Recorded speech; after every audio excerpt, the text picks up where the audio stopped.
Hi everyone, Anthony Fantano here, the internet's busiest music nerd, and it's time for, I think this one's going to go well, a monthly segment that we do. Positive attitude here. Positive PMA. Why You Know Review, where I talk about, in a gauntlet, a series of records that I wish I had reviewed in the past month, but I didn't really get a chance to, or maybe I wasn't feeling up to it for whatever reason. There were other records I wanted to review instead. Let's go! The new Closure in Moscow record, I believe these guys are from Australia as well, Pink Lemonade.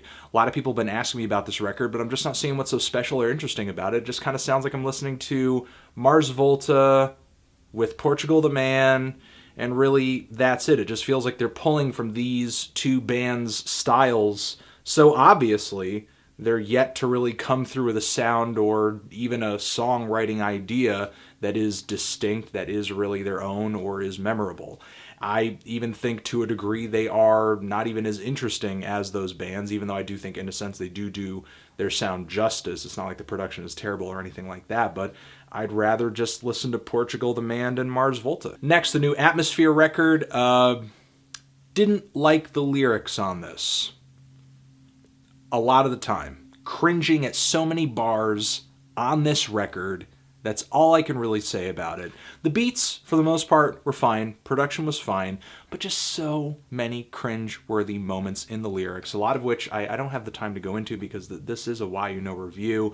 But prime examples like the Kanye West track on here. Just so many rhymes and similes that I'm just, like the mommy tattoo line, which I think was on the first track of the LP. I'm not going to get into it.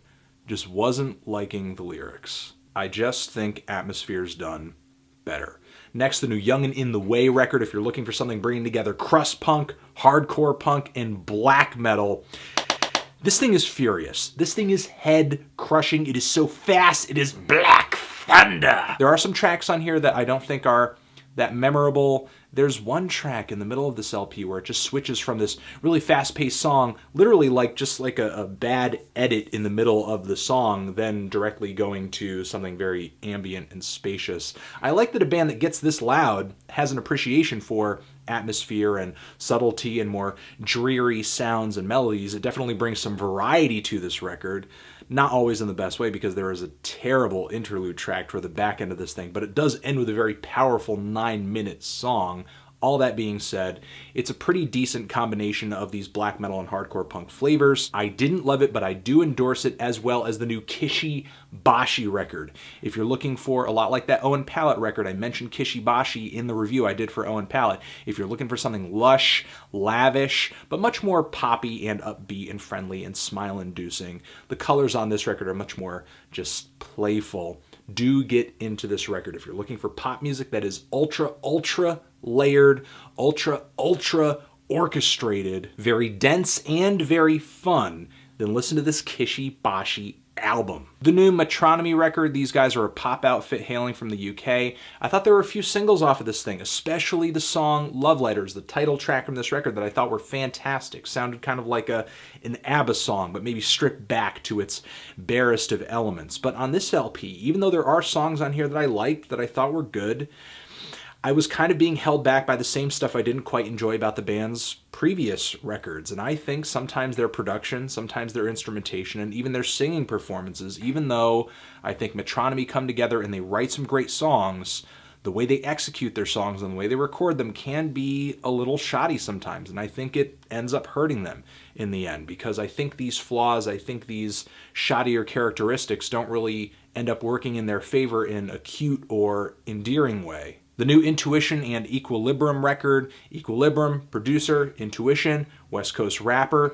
If you're looking for hip-hop that has a jazz rap flavor, very chill, very laid back, give this thing a listen. I wasn't huge on it myself, but only because I think there weren't enough tracks on here that just were bangers, came through a little more aggressively. The entire record is so laid back that it tends to blend together a little too much for me, but I do think there are some strong individual songs on this thing. Equilibrium, good producer. Intuition, good rapper. I just wish there was more variety on this thing, and that's all. And then there is the new CONOR Oberst record, which honestly, I have not enjoyed. I have been listening to his more recent material, but I have not enjoyed, I mean, really loved a Conor Oberst record or a Bright Eyes record since I'm Wide Awake It's Morning. I've been pretty underwhelmed by everything that he has done since then, except for the recent singles that he came out with when he reassembled Desaparecidos, which, I mean, those songs were fire to me. Those singles were fire to me for the most part.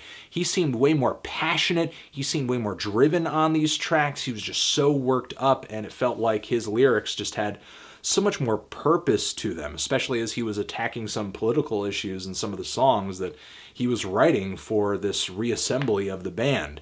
However, in this solo capacity, Conor seems to have fallen back on his laurels a little bit and is delivering some very tame instrumentations and very tame songs. Just the pain, the emotions, just none of it feels turned up into the red like the stuff I enjoy from him the most. And finally, the new Horrors record, I'm pretty disappointed in, to be completely honest. I thought their last LP, Skying, was fine, though I wasn't totally down with the direction they were moving in on that record, mostly because I thought that they're more gothic, they're more hard-hitting, they're more post-punkish material in their early discography was more original, was more interesting, was more distinct.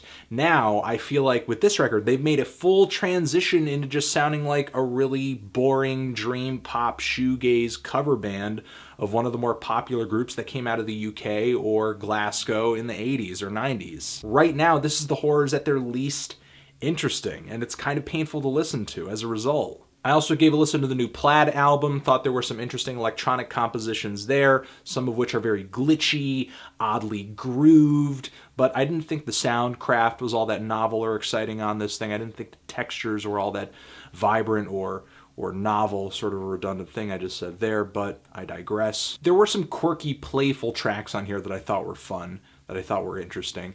I guess what I'm saying is that Plaid has never really been one of my favorite electronic music duos, but if you are looking for a group that has a bit more experience under their belt, because their discography does trip back, then do give a listen to this album. And the new Killer Be Killed record. This is a metal supergroup. You know who's in the supergroup. I'm just not that thrilled by it, to be completely honest. It's just another supergroup that's just, they're okay. It's just okay. It's not that exciting to me. Maybe it is to you, but letting you know who's in the supergroup. Maybe you'll be like, oh, hey, supergroup, whoa, I'll check that out. Bam, I love it. But me personally, not digging it. And that is this month's Why You Know review. Transition. If you've given any of these albums a listen, what'd you think of them? Did you love them? Did you hate them? Why? What do you think I should review next? And that's it. Anthony Fantano, Why You Know review, forever.